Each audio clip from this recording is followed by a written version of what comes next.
तुम्ही आजवर अशी एखादी जागा पाहिली आहे का जिथं कोंबडी पाळायला सोडा पण बाहेरून आणून मांसाहार करायला देखील बंदी आहे? होय, खरं आहे.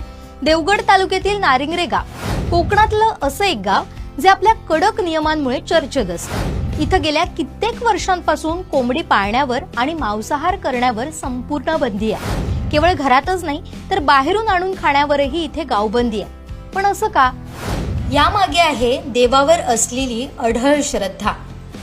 गावकरी मानतात की ही जागा अत्यंत पवित्र आणि सात्विक आहे. गावात हिंसा नको, शांतता आणि सात्विकता जपण्यासाठी गावकऱ्यांनी स्वतःहून हा नियम स्वतःवर लादला.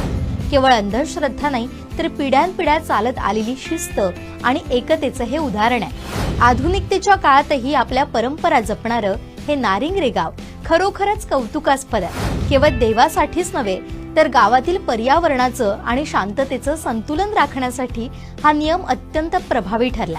प्राणी मात्रांवर प्रेम करण्याची आणि हिंसा टाळण्याची ही शिकवण नारिंगरेकरांनी आपल्या दैनंदिन जीवनात खोलवर रुजवली आहे. ही बंदी केवळ कोंबड्यांपुरती मर्यादित नसून गावातील एकूणच सात्विक वातावरण जपण्यासाठी सर्व गावकऱ्यांचा एकमुखी पाठिंबा असतो.